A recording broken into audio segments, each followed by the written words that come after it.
So, sort of just an overview of the sort of implications of the course. I'm assuming we're in this dangerous understanding of being called technicity, and the interesting question is what can we do about it? That whether you call it technicity or any other thing, then people think that, or nihilism, there does seem to be a kind of malaise in the culture right now, and it seems that something has gone wrong, or at least lots of people think that, from Weber and Nietzsche and Foucault and Heidegger, to name just a few. And so the question is, what are we supposed to do about it? What cultural resources do we have for getting free of the way that practices work, those practices that produce us and everything else as resources that should be as flexible and as optimized as possible? Heidegger doesn't think that we've lost something. I mean, I'll come back in a minute to the various ways that people can think about the problem. But there are people who think that we've lost something that once made life worth living, and that it's very serious that it's gone. And some people think that we can just go back to it. So the first thing is just to see that Heidegger's not a romantic nostalgic that thinks that things were great once. He does think that. Pretty good anyway, not perfect, but pretty good once in Greece and pretty good once in the Black Forest. But he's quite clear that we can't go back to that. And so he's very different. Don't let people call him a romantic and a nostalgic as they do.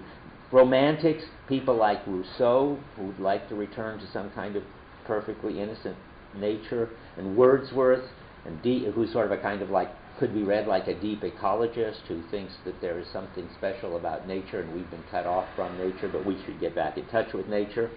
There are people, a little before your time, Robert Bella, who retired recently, who wants to get back to his earlier Christianity when the Christian words really meant something to people.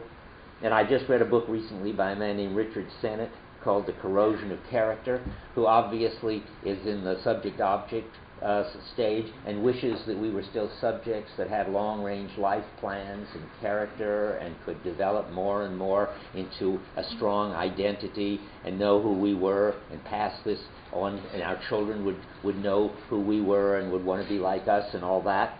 Sennett sees that we're losing that, and he regrets it. And there are people who would admire the Amish, who think that it's great that they can live in this way without technology, and that it would be great if we all could. This was a sort of a movement of hippies to go to communes where they would live in this minimally technological way. Well, Heidegger's not like any of that. He thinks that what the Greeks had and the peasants had is something that's lost forever and can't be recovered. That is, insofar as there was a certain content to the way their life was. They had certain gods and they had certain practices and so forth. That's just gone. You know that from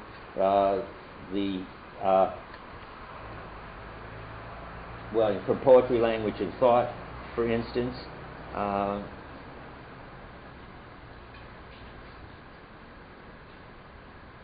No?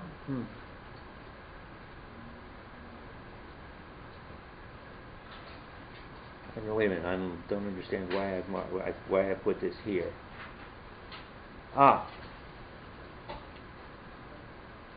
He says, our reference to the Black Forest farm in no way means that we should or could go back to building such houses on page 160. I'm just picking up places where it's clear that he's not being nostalgic.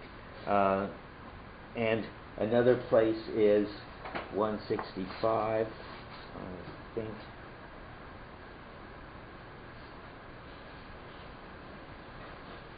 Somehow I don't know how I got my pages all mixed up. I really want. Okay, well, I'll find another. On 41, he talks about how the Greek world is perished, and that's that. And world perishing can never be undone, he says on 41. At the top of the page, world withdrawal and world decay can never be undone. So that's just all ways of saying we can't go back to them. They're over. The longest one is not in the assignment, but I read it once before on page 91, where he says, our era is defined by the God's failure to arrive, by default of God. And then he says that doesn't mean that people still don't go to churches. It means that no God any longer gathers men and things unto himself visibly and univocally, and by such gathering disposes the world's history and man's sojourn in it. Not only have the gods and the God fled, but the divine radiance has become extinguished in the world's history. So the gods are gone and the sacred is extinguished, and we can't get it back. But, and now comes the surprising thing, but clearly Heidegger's not nostalgic about it, not even thinking that this is in a way a great loss, oddly enough, though it sounds pretty bad the way he describes it. But on page 48 of The Turning, he says, remember, middle of the page, all attempts to reckon existing reality in terms of decline and loss are merely technological behavior. So that's just not even the right way to understand what's going on, is to think that there was something terrific once which is gone and we've lost it, we can't get back to it. Thinking we can get back to it is really bad news. Thinking that, for Heidegger, just wrong-headed, but thinking that there's something lost that we should get back to, that there's some kind of decline. He's oddly enough saying that's not the right way to think about it either.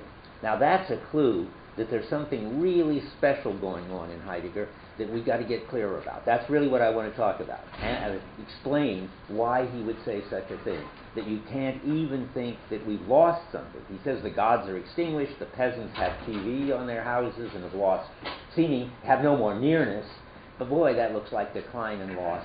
But it's not. Well, it is and it isn't, and that's what we have to get clear about. Okay, so if we're not going to be romantic and nostalgic, there seem to be three kinds of reaction to the fact that there's something missing or something wrong, that there's something distressing in the modern world, according to a lot of people. Okay, I've got three versions of the non-romantic, non-nostalgic reaction to what's going on, none of which are the Heidegger version of this course. There is early Heidegger here. Anyway, there is something like the bad news version, I'd call it. For that, you get Weber.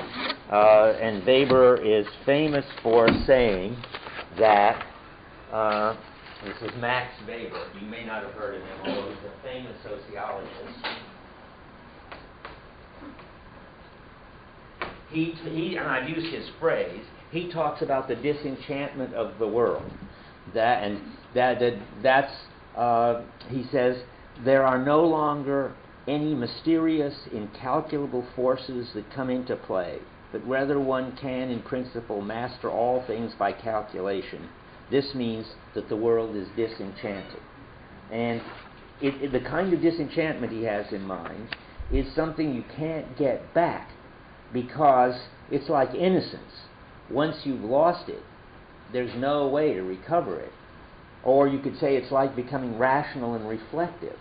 You can't stop anymore. You could become irrational and crazy, I suppose, but you can't go back to sort of primitive, pre-rational thinking once you've developed rational thinking. Or it's like being a child and then growing up. When you've grown up, you can't think like a child anymore. And so for Weber, he's my example of something that's really lost. He is thinking it in terms of loss and no return. Okay, the next is, and that's more fun, the good news version. Yes, we've lost something, but it really wasn't so good anyway, and we'll find something else worth cultivating in its place just because we've lost it.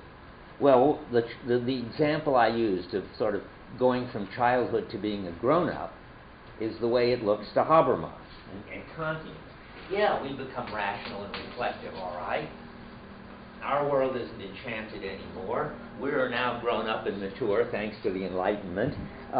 It's true that the culture doesn't give us any sort of content resources anymore, any understanding of the holy or of the good or of God or even of meaningful differences.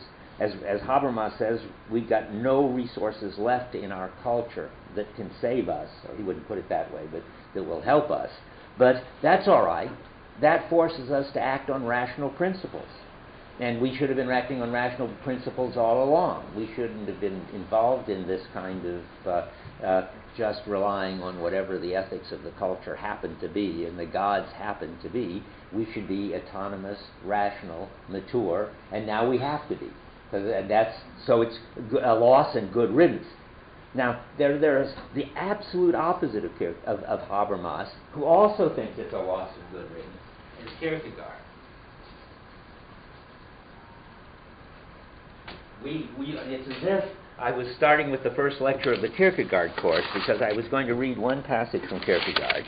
Kierkegaard thinks, and he thought it earlier than any of these people, earlier than Nietzsche or Weber, who's influenced by Nietzsche, certainly earlier than Habermas, who's still around, but he thought that something which he called reflection had undermined all commitment and all the sacred that was once in the world.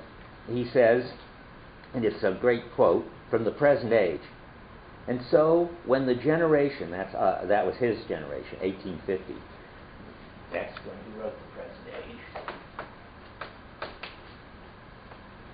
Now, this is going to turn out to be good news, but it doesn't sound like good news.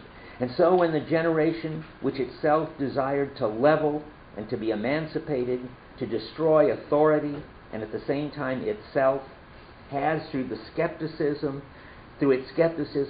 started the hopeless forest fire of abstraction. When as a result of leveling meaningful differences is what he's talking about, with this skepticism, the generation has rid itself of the individual and of everything concrete and put in its place humanity and the numerical equality of man and man, when the generation has for a moment delighted in this unlimited panorama of abstract infinity, unrelieved by even the smallest eminence, undisturbed by even the slightest interest, a sea, a desert, then the time has come for work to begin, for every individual must work for himself, each for himself. No longer can the individual turn to the great for help when he grows confused. There'll be no charismatic leaders. That is past. He is either lost in the dizziness of unending abstraction or saved forever in the reality of religion. Well, for Kierkegaard, what happens is, when all the meaning is drained out of the world by rationality and abstraction, then it's still possible for individuals to have unconditional commitments to other individuals. And they have this in a way, as he would put it, before God, because in a way that I can't explain, God is what makes unconditional commitments possible. But that's all that people ever really needed, and that is the highest thing that people can do. So it's good news now that this illusion of what he calls sometimes mediation, which is all this concrete cultural support that people once had, in all this way that the holy and the sacred was all over the place, the way it once was. Thank goodness all that's gone, and people now have to face up to what it is to be an individual. It's just the opposite of Habermas, because Habermas thinks, and when you do face up, then you get to be purely rational. And what he likes about the present age is what he calls the public sphere, where all these rational talking heads talk to each other about how to run the world. And what Kierkegaard thinks is that that's a disaster. He thinks that the public sphere, or the public, or the press, as he calls it, have produced this leveling of everything. But it's all right, because then we have to get out of that. Stop being detached, rational talking heads, and get to be totally concrete, committed individuals. Okay, Nietzsche comes in there, and he says, yes, God is dead, and boy, is that good news.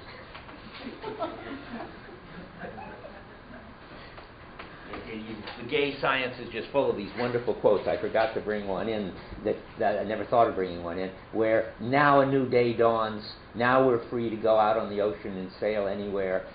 Finally, at last, we are able to be the adventurers that we always should have been. So, God and supersensuous are dead, and good riddance. Now we can invent ourselves from scratch. We can outgrow our past. We can convalesce from 2,000 years of bad understandings of things, and we'll get rid of all meaning. We'll get rid of all need for meaning, and life will be a constant overcoming. That's the moral of the gay science. So there you've got sort of two opposed views, sort of the Weber view, something has been lost and that's terrible, but there's nothing we can do about it. And all these optimistic people who say, yes, something has been lost, but that's great. Now we can finally be what we always should have been. Now there's a third possibility, which is in being and time, which is sort of a compromise between these two in a certain way. We can save something from the past and transform it in such a way that it really fits the need of the present and enables us to cope with the problems of the present generation. That is, Heidegger says, we need to take up a hero or a practice from the past, which is part of our heritage, but is marginal now or unappreciated, and adapt it to the present. That is, we make what Heidegger calls a reciprocal rejoinder to the heritage that's in the cultural practices. Now, I think he's on the right track there, he would say later. But that's too ontic. It's too much in terms of picking up some particular marginal practice or some particular hero from the past. There's something more interesting going on for later Heidegger than that. Okay, now, the way middle Heidegger, sorry, I should have said, when I say later Heidegger, I sometimes mean everything after being in time. And I sometimes mean middle Heidegger, which is the age of the world picture. The origin of the work of art, Heidegger, where there's one God, one saving statesman, one work of art. There's one truth that establishes itself at a time in the West, and it's total. Really, I want to call that middle Heidegger. And then there's really late Heidegger, which is the thinging Heidegger. If you, for shorthand, you can think of middle Heidegger as monotheistic. There's got to be one being in the one clearing that gives us the one set of meaningful differences that makes life worth living. And late Heidegger is polytheistic Heidegger. There's going to be a lot of gods or things thinking or worlds, and we don't have to hope or expect, or maybe we don't even want one. Well, so now, but what's most interesting is what's going on in middle Heidegger, which is interesting, sort of independent of whether it's totalizing or not. The totalizing is not the crucial question, but I have to explain that. So what does Heidegger think? So why does Heidegger think we miss something important? We miss everything important if we think in terms of decline and loss.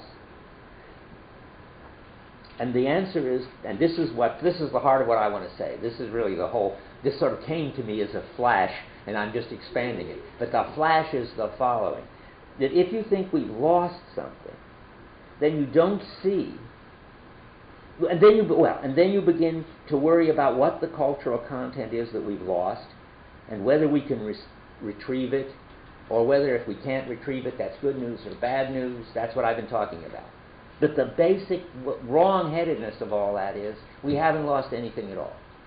And the interesting idea that Heidegger has, of course, is that the clearing is still being sent, that we are still being receivers and preservers of it, and that therefore things are showing up for us as something, and that this is amazing and mysterious and something that science can never account for and rationality can never account for, and it's only in the space opened up by this that you could even have science and rationality. The whole moral of the course. That is, there is a saving power that has authority and will make our lives worth living because we're disclosers, and our job is to be the place where various worlds or various styles in the West happen. And that's supposed to be, and that's not something, you see, that's lost. That's not, I mean, whatever, that's pretty mysterious. And that's a kind of enchantment in the sense that it's something going on that we can't calculate, can't be rational about, can't objectify. But it's not something that's behind us. It's something that's happening now. So the new question for Heidegger isn't whether we've lost anything, but whether we've lost touch with it. That's how he switches it all around. So there's nothing lost that's important. We're still disclosers, and disclosing is still going on. But there is something important nonetheless that's been lost, namely our understanding of that. And that's very dangerous because we could lose touch with it completely. And then we'd be resources, and then there wouldn't be any disclosing going on or any sending of understandings of being. And now a subtler point, which you're used to as a kind of review. Now, the culture was never fully in touch with its role, with our role as disclosers. That's what we found out in Basic Questions. This is all Basic Questions talk, that we had something pretty amazing going on once, but we could have something even more amazing going on in the future. And Heidegger's preparing the way. Because though they had some sense of their job as preservers in 5th century BC Greece, because they understood that poiesis, which is nurturing and cultivating, is what's crucial about what's going on. It was their understanding of being, and they had some feel for the clearing, but, as you know, they didn't interrogate the clearing, they didn't think about it, they didn't know there was a clearing, and they didn't know that their job was to be the preservers and nurturers of clearings. So and because they never were fully in touch with it, they lost it. Namely, that it was possible then for Plato and more clearly Aristotle and finally everybody to lose it as we got. That is, even though there was a clearing and there was worlding and there was what he'll later call appropriation going on, three things happened, as you know. The clearing was overlooked because it withdraws. And then metaphysics came along and denied it in Plato by having a correspondence theory of truth instead of an aletheia, unconcealedness understanding of truth. And now it's not only, the clearing is not only concealed, or the truth is not only concealed, but it's concealed that it's concealed.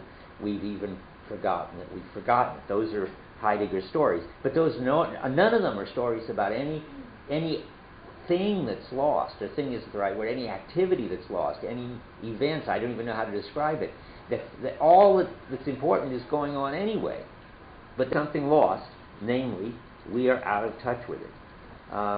As soon as we get back in touch with it, which is, since it's already happening anyway, we will belong to it as we have belonged to it ever since the beginning. But we won't really belong to it until we are in touch with it and it pervades the way we live. So what can we say about that? Well, things like this. If you put it in terms of appropriation, arrivedness, then you say that things are gathering because that's how practices work, but we can help nurture gathering of things and bringing things out into their own and nearness. I mean, we can't by our own willpower reverse the practices that tend to get out of touch with gathering and don't bring things out into their own. But when we find any practices that do, we can help them, support them, repeat them as much as we can. And we've always got access to things thinking in poetic language to remind us of this. Language is saying all the time, even now, all we need to do is listen. So the slogan, as somebody gave it to me, I think it may have been B, the slogan for this is, we've got it, but we don't get it. That's your slogan? Okay. That's the Heidegger take on the current scene. So, and if dwelling means to be a preserver and discloser, then In a certain way, human beings are always dwelling, and yet they have to learn to dwell. What's the meaning of that? And that keeps coming up. I could have asked, well, how can that be, that we're dwelling all the time and that we have to learn to dwell? It's this business, again, of something's going on all the time, appropriating, disclosing, world is worlding, and we're the place where it's happening. And in that sense, we're dwelling. However, we are out of touch with it. And to be really dwelling, we've got to learn to live in terms of that, not live in such a way as to deny it, which is what we do when we try to make everything into flexible resources, or when we think that we've got the right at metaphysics, whatever it is, which is the correct answer to reality. So I was going to read, and we still have time to do this. So on 2:13 he says, again, we don't read this, but he says, every man at all times, let's see, but how is man, and this means every man at all times, supposed to dwell poetically? So I think that means that human beings always, everywhere, at all times, dwell. But whether they don't dwell poetically is another way to put it, because to dwell poetically, I think, is to be then in touch with the fact that you're dwelling. If we did, well, I have one quote 161. I think that's in something you read. Yes, in Building Dwelling Thinking. So he says, at the end of the Building Dwelling Thinking, the real dwelling plight lies in this, that mortals ever search anew for the nature of dwelling, that they must ever learn to dwell. What if man's homelessness consisted in this, that man still does not even think of the real plight of dwelling as the plight? And now comes the interesting special Heidegger thing. Yet as soon as man gives to his homelessness, it is misery no longer. Because that is, as soon as he gets in touch with the fact that he's not dwelling, as soon as he gets in touch with the fact that he's not in touch with that he's called to be a dweller, he's back in touch with it. And then he's all right. He's not homeless anymore. And another important thesis from the question of being, was that what it was? No, not the question of being. What's the thing we read at the beginning, the book? No. The basic question. I think I called it the question of being once earlier on and confused people. Somebody could have stopped me. Yeah, the basic questions. Back to this again. If we do get back in touch with it, of course, and this is just another side of what I've been saying, we're better off than the Greeks. So there'd be no need to be nostalgic for a return to anything, and no sense that we've irrevocably lost anything important. We've lost something ontic, namely the content of the culture. That's gone. That culture's content is gone. And the culture of the content of the culture in the Black Forest is gone. But there's no reason to be nostalgic about that, because if we got in touch with what's really important about human beings, namely that they're the place where this disclosing happens and preserving, we'd be better off than the Greeks were, who never were fully in touch with it. So that only leaves me one sort of problem with this middle Heidegger, which is I've never been able to say, and I don't know if anybody has. If they have in their papers, be sure and show me their papers, or if you know any book, show me their book, just exactly what concretely this comes to when you've got in touch with it and you dwell and so forth. Just what do you do? It's sort of clear what you don't do. You don't press on with technology furiously, thinking that if anything that isn't efficient is deficient, and that's a new slogan, and should be made efficient. And you don't curse technology as the work of the devil, as if it had taken away something from human beings that was so valuable that it's a disaster that they've lost it. That's just more technology, remember. So that's what you do, but that seems to me not very helpful. And I feel that there ought to be a lot more to say about what you positively do when you're in touch and when you're preserving. And I haven't said it, and I'm sorry I haven't said it, but it seems to me Heidegger hasn't said it, and so I don't know what to say. Yeah? But isn't asking what you do, isn't that technological? Well, good. If it's asking sort of, yes, if it's asking what you sort of willfully can do, that is just by yourself and as a kind of autonomous subject, yes.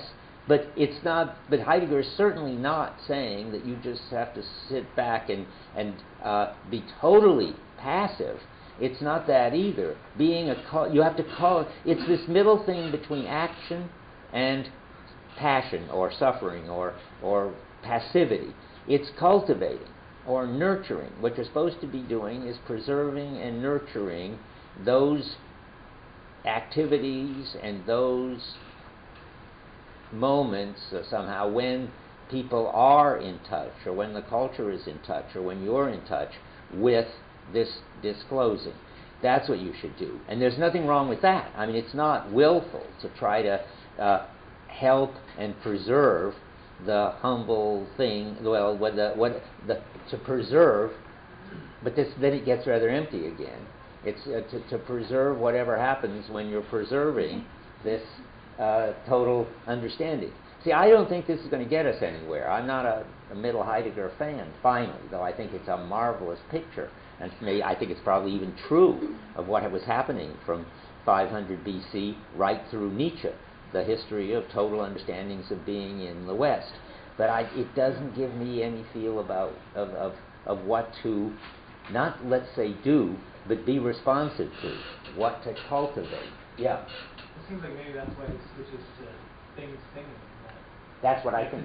Because in the end, maybe things, like all various things singing is like really the only way to have any content to that claim. Good. There's not going to be a God. That's exactly what I think. That if you can really cultivate things singing, you can find them, you can produce occasions when they're more likely to sing.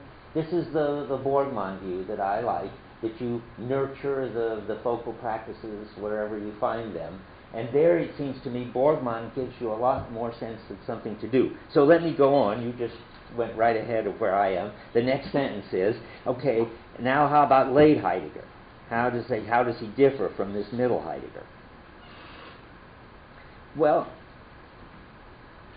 to begin with, middle Heidegger's already done something that I haven't spelled out, so I will. The whole point is he's moved this from an ontic to an ontological question. That is, he's not talking about recovering the content of the culture anymore, or the former gods, or anything like that, or the former meaningful differences. He's talking about getting in touch with being a discloser. That's an ontological story. Now, you can go back and see for a minute what I said about being in time being on the track, but not quite right. The being in time seems to me, and this is the first time I've thought of it this way, and I might be wrong, sort of got one foot in the get back the content, because what you retrieve is some hero from the past, or some practices from the past, which you then bring into the present. That now sounds to me too ontic. I don't think that's what Heidegger thinks you should be doing. Anyway, I mean, there's everything right now has already got this ontological dimension. When you're a preserver, you're not preserving some hero from the past or some practice from the past. You're preserving what's going on right now as a sending of being, or now we're going to get thinking of thingy. So I think the point is, my slogan for this is, recover lost modes of being a discloser, which is different than recovering anything specific that was once important and now not appreciated, or was once important and is now marginal, or was always marginal. That doesn't seem to be quite the way he's doing it anymore. And one way you can see that is when you cultivate things singing. That's very different than making a reciprocal rejoinder to some hero in our history, or some marginal practice, some particular marginal practice, like, I don't know, being, you could take Florence Nightingale as your heroine, and then you could try in a modern way to do what she was doing. There's nothing wrong with that, but it just sounds too ontic. It doesn't seem to be on the right level for Heidegger. What you need to do is to pay attention to practices right now, and people right now, too, I suppose you could say, around which are formed temporary local worlds with their own equipment, their own identities, their own mattering, and their own moods. So you can cultivate focal practices like the culture of the table, which Babette's feast is an example. You can, and general, and this is what I've already talked about, so now I'm just connecting up. Learn to be attuned to different worlds that draw you in and have authority for you. It could be the world of Aphrodite, with Marilyn Monroe as the current or the recent goddess of that. But it could be domestic worlds, business worlds, war worlds. They can, and worlds in which you fight ferociously. They can each draw us in and have authority over us and determine for a while what it makes sense to do and give us these local meaningful differences.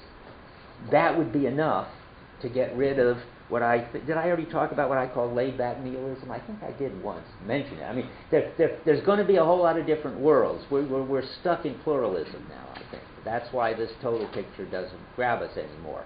But there's two ways to be pluralist. One is to say, well, there are all sorts of different ways of doing things, and it's everybody should do it their own way, and I'm not going to interfere with their either religious life or secular life or kinky life or very hard working for the good of humanity life, whatever. There are all kinds of ways of doing things, but once you see that, you've got to be careful. It doesn't mean that you just feel that, but of course none of them would be worth giving your life for, because it's just like a kind of smorgasbord of possible ways of life. They're all fine, and none of them would be worthy of a infinitely life and death commitment. But if you can get back into this attunement kind of world, which is a world in which you could give your life for the erotic, or you could give your life for business, or you could give your life in a war. I mean, the life is an extreme way to put it, but what I want to say is you don't have a sort of laid-back attitude toward, I just happen to pick this way of life, and I'm going to do it for a while, but if this way of life gets boring, or if this way of life gets too hard, then I'll pick some other way of life. If you're in the attuning business, then you can't do it that way, because there are things that will grab you and have authority for you while you're in that mood, while that thing is gathering you, or that world is gathering you. So now just the final thing. So that gets us the possibility of new gods, and even a new God, the way Heidegger thinks about it. We can't get back the old ones, but the arrival of new gods depends on whether we, and this is too voluntaristic, I'll say it first one way and then another, whether we make attuning central in our practices. We really have to say the arrival of new gods depends on whether attuning again becomes central in our practices. Because Heidegger calls the gods the attuning ones, meaning that they show up in like Marilyn Monroe as a goddess, in a world as the sort of paradigm case of whatever it is that's grabbing you. And you can't bring about that change in the practices, but you can be receptive and you can nurture attuning practices as much as you can. Now, if you do that, then what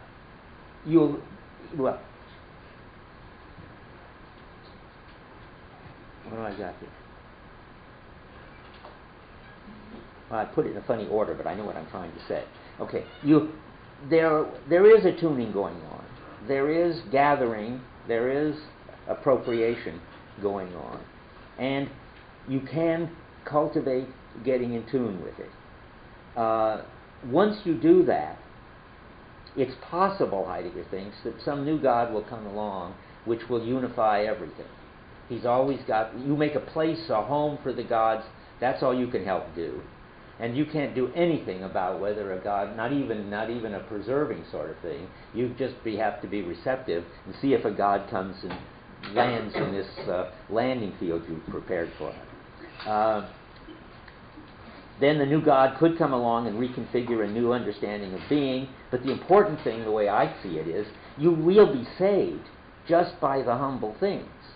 Whether a new God comes along or not, once you cultivate an attuning world in which there is gathering and things being brought out into their own, you already have a life worth living, and you are already out of technicity.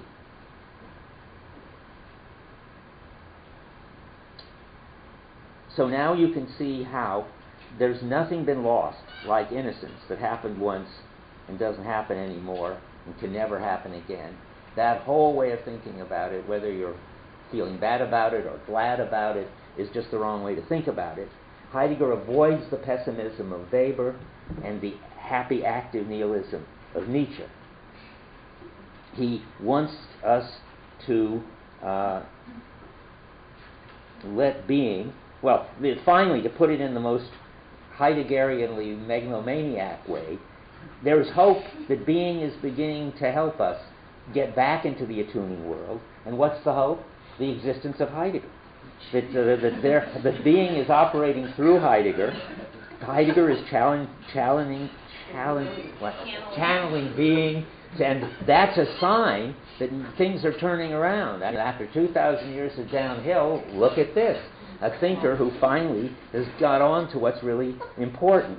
And that would get us back in touch with the enchantment that's really going on. Heidegger calls it mystery, but we haven't lost the enchantment. It's been there all along.